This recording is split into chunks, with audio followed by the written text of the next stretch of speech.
Investir dans l'immobilier sans apport, faut arrêter de rêver les amis.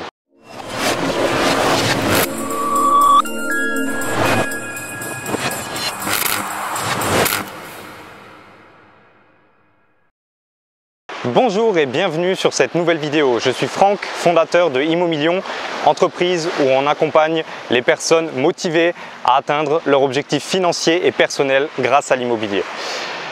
Dans cette vidéo, je voudrais faire un petit peu une remise à niveau, un refresh comme on dit, de tout ce qui se dit un petit peu sur internet.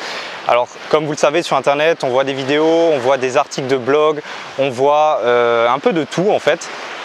Et malheureusement, on voit des choses aussi qui sont pas du tout vraies. Et une des choses qui m'interpelle le plus sur internet, c'est vraiment quand on dit ben voilà, l'immobilier, on peut investir sans apport, allez-y, c'est pour tout le monde, on y va, il suffit d'aller voir la banque, chercher un bien et puis ben voilà, on est super rentable et puis on gagne plein d'argent. En théorie c'est vrai, mais dans la pratique c'est pas aussi facile que ça. En fait, là où je voudrais vraiment que vous fassiez attention, c'est que l'investissement sans apport, oui, c'est encore possible. Et puis, c'est vraiment le meilleur moment pour le faire. Les banques, elles prêtent, les taux sont le plus bas possible en ce moment. Voilà, tous les éléments sont réunis pour faire de l'investissement immobilier sans apport. Mais attention, parce que c'est pas pour tout le monde. Enfin, c'est pour tout le monde, mais c'est pas accessible à tout le monde. Et ça va dépendre principalement de votre situation professionnelle. Qu'est-ce que je veux dire par là? C'est qu'on voit des gens, voilà, intérimaires, il investit dans l'immobilier, sans emploi, chômeur, il investit dans l'immobilier. Donc, je ne suis pas en train de dire que ces gens, c'est des menteurs qui disent n'importe quoi et que c'est complètement faux. Ils ont sûrement investi, mais attention, sûrement pas sans apport. Alors, voilà, je ne veux pas maintenant créer le débat et puis… voilà, il y a sûrement des gens qui l'ont fait également sans apport, mais d'une façon générale, les banques ne vous prêteront pas, déjà si vous êtes chômeur, si vous êtes intérimaire, sauf si vraiment il y a une pérennité dans les revenus. En fait, là où je vous menais, c'est qu'il faut vraiment que vous ayez une pérennité dans les revenus. Il faut que la banque voit, ok, ce monsieur-là, cette madame-là, ça fait, ok, elle est peut-être intérimaire, mais ça fait 15 ans qu'elle est intérimaire. Pendant ces 15 ans, elle n'a pas eu une seule période où elle a arrêté de travailler. Il y a toujours eu une constance dans ses rentrées d'argent. En plus, voilà, elle a eu des augmentations malgré le fait qu'elle soit intérimaire. Ou alors, ce monsieur-là, il est en CDD, mais voilà, c'est un choix d'enchaîner les CDD. Donc voilà, je ne dis pas qu'il faut absolument le CDI pour investir sans apport, mais c'est vraiment préférable. Et donc aujourd'hui, si vous n'êtes pas en CDI et que vraiment vous souhaitez avancer dans l'immobilier, donc quand je dis vraiment faire quelque chose dans l'immobilier, c'est pas un petit bien, un petit studio et puis on s'arrête là. C'est vraiment acheter plusieurs biens, enchaîner les opérations pour atteindre ses objectifs financiers personnels, comme par exemple quitter son emploi, s'assurer sa retraite, etc. Donc peut-être que si vous avez cette idée-là et cette envie-là, peut-être qu'il faudrait d'abord penser à mettre une stabilité dans ses revenus. Si aujourd'hui vous êtes en CDD, essayez de vous faire embaucher en CDI. Si vous êtes intérimaire, essayez de également vous faire embaucher en CDI. C'est tout à fait possible. Pour ça, faites du bon boulot, allez éventuellement voir d'autres entreprises. Voilà. Dans tous les cas, il faut que vous compreniez une seule chose. En fait, il faut que vous vous mettiez à la place de la banque. La banque en soi, voilà, on voit souvent le banquier comme le méchant monsieur qui ne veut pas prêter d'argent, etc. Ça, c'est complètement faux. C'est vraiment un cliché.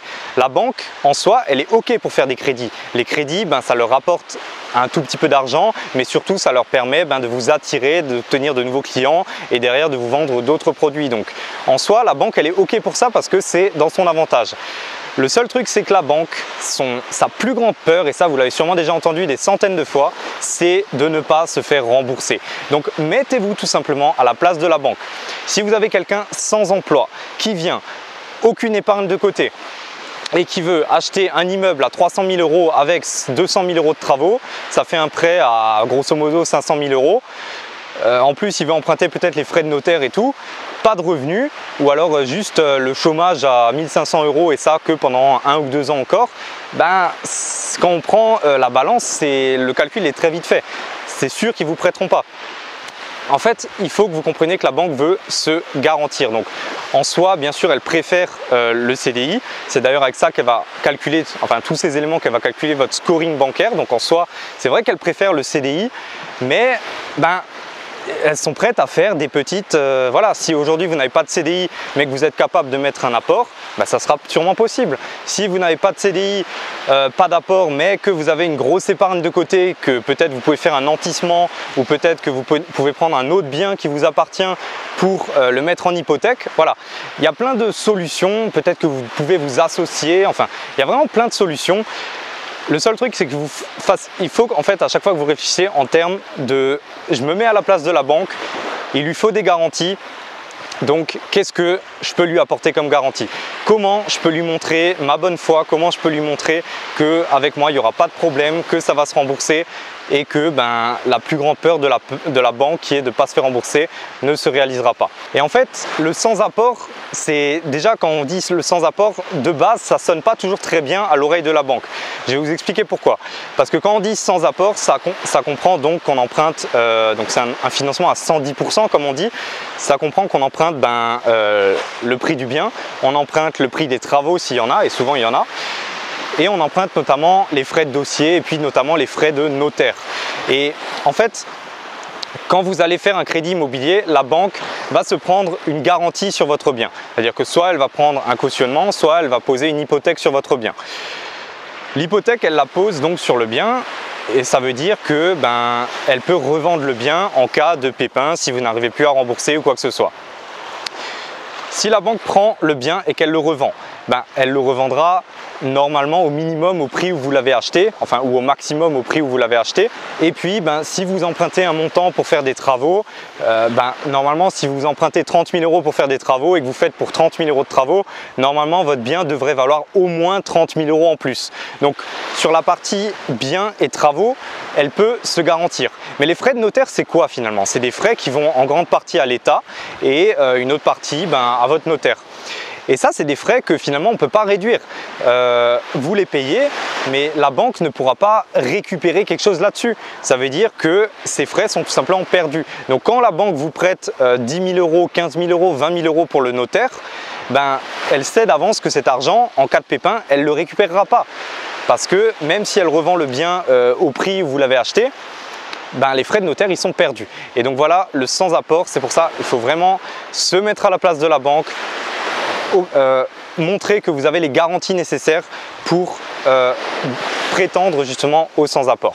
Donc je ne voulais pas en décevoir certains qui peut-être pensaient que l'immobilier c'est tout rose et tout. Non, en théorie c'est vrai que on peut faire de très grandes choses, en pratique c'est vrai, on peut, mais attention quand même aux nuances et attention un peu à tout ce qui se dit sur internet. Il faut quand même rester plus ou moins les pieds sur terre. Alors bien sûr vous pouvez avoir des résultats vraiment exponentiels et monstrueux avec l'immobilier, mais voilà, restez dans le réel. Donc aujourd'hui, si vraiment vous avez pour objectif d'enchaîner les biens, je peux tout simplement d'avance vous dire que le CDI c'est tout simplement la meilleure situation professionnelle pour investir en immobilier. Voilà. Maintenant, si vous avez envie d'aller un peu plus loin, je vous invite à regarder dans la description de la vidéo. Je vous ai mis un lien vers une webconférence que j'organise qui dure 1 heure, 1 heure et demie. C'est entièrement offert. Et puis, si vous pensez que vous avez vraiment la bonne situation pour investir dans l'immobilier, ou alors si vous n'en êtes pas sûr et que vous voulez en avoir le cœur net, ou voir les techniques pour justement investir, même si vous n'avez pas la meilleure situation possible, ou tout simplement pour vous lancer correctement, cette conférence va vraiment vous intéresser. Donc regardez dans le lien de la description, on va voir finalement toutes les étapes par lesquelles il faut passer pour se lancer dans l'immobilier et atteindre ses objectifs personnels et financiers grâce à l'immobilier. C'était Franck de Immomilion et je vous dis à la prochaine. Ciao.